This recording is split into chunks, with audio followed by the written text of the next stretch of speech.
Hello guys, आज हम लोग देखने जा रहे हैं इन्वेस्टिगेशंस इन हेपेटाइटिस, है ना। तो हेपेटाइटिस की कंडीशन में आपको इन्वेस्टिगेशन पढ़ने से पहले आपको कुछ की टर्म पता होना चाहिए। ये वीडियो थोड़ा लंबा हो जाएगा, हो सकता है मुझे 1 से 2 बनाना पड़े, बट डोंट वरी, आप देखिएगा, ओके। तो इसमें कुछ की टर्म है, जैसे आपका ALT हो गया, AST, ALP, GGT, LFT, conjugated bilirubin, unconjugated bilirubin and anti-HAV, SGOT, SGPT, है ना। ये सब क्या है? सो नाउ लेट अस सी। सबसे पहले आपका ALT ये होता है एलनिन एमिनो एसिड ट्रांसफरेजेस। इसको SGPT भी कहा जाता है ना। SGPT का फुल फॉर्म ये लिखा हुआ है, serum glutamic oxalo acetic transaminase, also known as AST, okay. इसी तरह से आपका AST का full form aspartate amino acid transferases, है ना। ALP एल्केलाइन फॉस्फेटेज और GGT आपका ग्लूटामेल फॉस्फेटेज, ओके।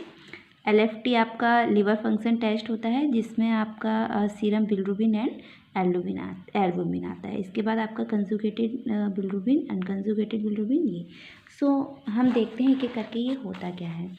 तो देखिए स्टूडेंट्स, जो आपका लिवर होता है, ओके, ये क्या करता है, मेनली आपका लिवर ये एंजाइम्स फॉर्म करता है, ALT, AST, ALP and GGT, okay.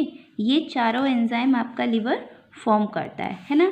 तो अगर केवल ALT का लेवल बढ़ रहा है, देखिए यहाँ पे एक छोटी सी बात है, अगर दोनों का लेवल इंक्रीज हो रहा है ना, ALT भी बढ़ रहा है और AST भी बढ़ रहा है, तो इसका मतलब ये हुआ कि उसमें कुछ लिवर में कुछ प्रॉब्लम है, इसकी वजह से ये दोनों का लेवल इंक्रीज हो रहा है। लेकिन केवल ALT बढ़ रहा है और AST नहीं, मतलब सॉरी, केवल AST बढ़ रहा है और ALT नहीं बढ़ रहा है ना। तो इसका मतलब ये हुआ कि उसको लिवर का प्रॉब्लम नहीं है, उसको एक्स्ट्रा हेपेटिक कंडीशन है ना। क्योंकि AST का फॉर्मेशन जो होता है वो लिवर के अलावा भी, जैसे स्केलेटल मसल हो गई, है ना, और आपका किडनी हो गई, ब्रेन हो गया, वहाँ से भी AST का फॉर्मेशन होता है। तो अगर AST बढ़ रहा है, ALT नहीं बढ़ रहा है, तो इसका मतलब ये हुआ कि उसको लिवर में प्रॉब्लम नहीं है, उसको कुछ और प्रॉब्लम है, ओके। इसी तरह से आपका ALP और GGT की कंडीशन में होता है। जो ALP का फॉर्मेशन होता है वो आपका लिवर के अलावा भी बहुत जगह से होता है, जैसे बोन से हो गया, है ना, किडनी से हो गया। लेकिन जो GGT होता है, तो GGT मेनली आपका हेपेटोबिलियरी सिस्टम में ही ये प्रेजेंट होता है। तो इसी तरह से अगर GGT का लेवल इंक्रीज, अगर दोनों का इंक्रीज हो रहा है, तो इसका मतलब ये है कि उसको हेपेटिक प्रॉब्लम है।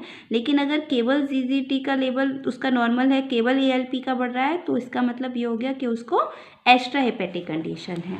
तो यहाँ पे देखिए वही बात ये बोल रहा है, ये कह रहा है ALT is predominantly released by liver while AST is released by even liver, skeletal muscle, heart, kidney, brain etcetera, है ना। जो ALT होता है वो आपका मेनली लिवर के थ्रू प्रोड्यूस किया जाता है, और जो AST होता है वो लिवर के अलावा भी, जैसे आपका स्केलेटल मसल, हार्ट, है ना, इनसे भी रिलीज होता है। नेक्स्ट ये कह रहा है, if ALT and AST both are high there is a liver problem. अगर ALT AST दोनों बढ़ रहे हैं तो उसको लिवर का प्रॉब्लम है। ALT is more specific for liver disease than AST, है ना। लिवर के लिए ALT ज़्यादा इंपॉर्टेंट होता है एज कम्पेयर टू AST। ये कह रहा है, if AST is high while ALT is normal there may be the extra hepatic condition, है ना। अगर उसका AST हाई जा रहा है और ALT उसका नॉर्मल जा रहा है, तो इसका मतलब उसको एक्स्ट्रा हेपेटिक कंडीशन हो सकती है, हो सकता है उसको मसल का प्रॉब्लम हो। इसी तरह से आपका लिवर डिजीज़ के लिए, इसी तरह से आपका ALT है ना, ALT in liver disease ALT is higher than AST, okay. Higher ALP but normal GGT, तो इसी की तरह से ये है, अगर उसका ALP हाई जा रहा है और GGT उसका नॉर्मल जा रहा है, तो इसका मतलब उसको फर्दर लिवर में प्रॉब्लम नहीं है, उसको कुछ और प्रॉब्लम है। जैसे कि सपोज मैंने उसको हो सकता है कि उसका ऑस्टियोब्लास्टिक एक्टिविटी बढ़ गया हो, है ना। तो this was basically about this 4 tested ALT, AST, ALP, GGT, okay. Thank you.